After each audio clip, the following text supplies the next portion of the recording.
Welcome to the Beginning Band COVID Companion, Distance Learning for Band. It's time for me to teach you your very first note.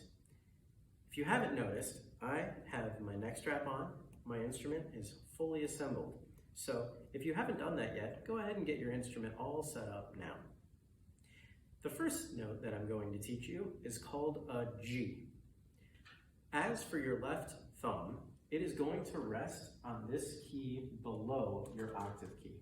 So we don't actually need to press the top one yet, just leave it back here to rest. Then our fingers are going to go on the first, second, and third spot.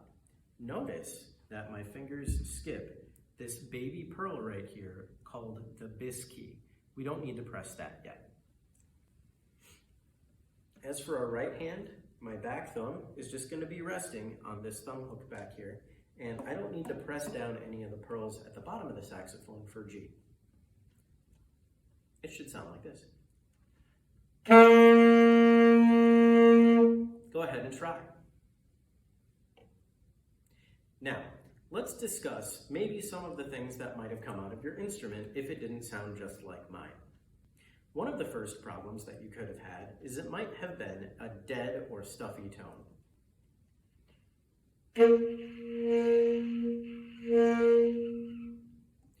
If you have a dead or stuffy tone, there are 4 things you should be looking for. The first thing that you should do to fix a dead or stuffy tone is increase the intensity of your airflow. Another thing that could be causing you problems is you might have a damaged reed, or maybe a reed that is too soft or too old. The best thing to do would be to break in a new reed. Or if your saxophone private lessons teacher has already taught you how to clip your reed, you can go ahead and try that too. However, if you haven't had a saxophone private lesson teacher teach you how to do that, you probably shouldn't try. The last problem that you might have in creating that dead or stuffy tone is that the jaw pressure coming up into the reed might be too strong. So instead of biting down on the reed, consider gently opening your jaw a little bit more. That's just right. Another thing that may have occurred is something called stopped tone. Stopped tone can come from several different sources. One of them might be that you're simply biting on the reed too hard, so relax your jaw a little bit. Another thing that may be happening is you could be leaking air out of the corners of your mouth, so make sure that you're getting a proper seal all the way around the mouthpiece by bringing the corners of your lips inward to create a hug around the mouthpiece. Another thing that could be getting in your way is your chin becoming bunched up instead of flat and pointy. So stretch that chin down. You may notice a little bit of muscle fatigue as you're doing so. That's okay. Your muscles in your face will actually get stronger as you practice more. The last problem that could be causing this completely stopped tone might be that you don't have enough of your mouthpiece in your mouth.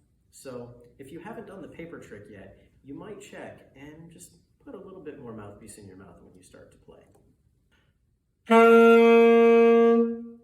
Another common problem with beginners is that you might create no tone at all, but somehow still hear rushing air. Listen for this.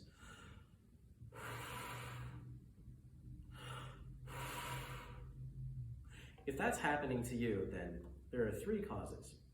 It's possible that you have put too much mouthpiece into your mouth. So if that's the case, maybe just consider playing with a little bit less mouthpiece in your mouth. Sometimes when we get that rushing air sound, it's because our bottom lip isn't creating that cushion for the reed and applying that gentle pressure. We definitely don't want to be biting our reed, but it does need to be fixed. Another problem might be with the reed itself. If your private lessons teacher has taught you how to properly sand your reed, you might go ahead and try that. That could get rid of that rushing air no tone problem too. Another common problem with beginning saxophone playing is a fuzzy tone. The fuzziness of your tone could be caused by just having too much moisture on your reed. You might disassemble your reed and wipe off the excess moisture on a paper towel or maybe even your pants. Another thing that could be causing fuzzy tone is too much moisture accumulated in your upper left-hand region of the saxophone. If that's the case, if you notice that it's becoming a little moist back there in the pad area, go ahead and get out your cleaning paper or maybe a dollar bill and get some of that residual moisture out of the way. The last cause of fuzzy tone on the saxophone is sometimes that you just need to use a little bit faster moving air. So always take a big breath when you play, but you might consider using a little bit more abdominal support to get that airstream to come out just a little bit faster. Unfortunately, one of the most common and annoying problems with early saxophone playing is that you could get a squeak or a squeal coming out of your instrument. One of the most common causes of a squeak is that you're accidentally bumping these side keys that rest in your palm when you play. You never want to be having those partly or fully pressed down unless the note actually asks for it. Another place that might be happening are on these side keys over here on your right palm. You want to be reaching over those keys and pressing the pearls instead of hitting the side keys, because those are real, I call them squeak keys. They cause squeaks quite a lot. Another common cause of squeaks or squawks in early saxophone playing is that you've simply put too much mouthpiece in your mouth. So pull a little bit more out and see if that fixes your problem. Another problem is that you might have kissy lips instead of that thin, pointy, flat chin that we were talking about. Kissy lips cause your reed to vibrate differently than it's designed to, and it's going to cause those squeaks for you. Lastly, your reed could simply be too soft or too old. Or it could be a brand new reed that hasn't properly been broken in yet. So proper reed maintenance is really key to getting rid of a lot of squeaks and squawks in your early playing. Another problem that you might be running into when you try to play your G is a thin, strident, tense tone. These are caused by several things. You might not have enough mouthpiece in your mouth, or when you go to breathe and play your instrument, you might be holding a little bit too much tension in the back of your throat.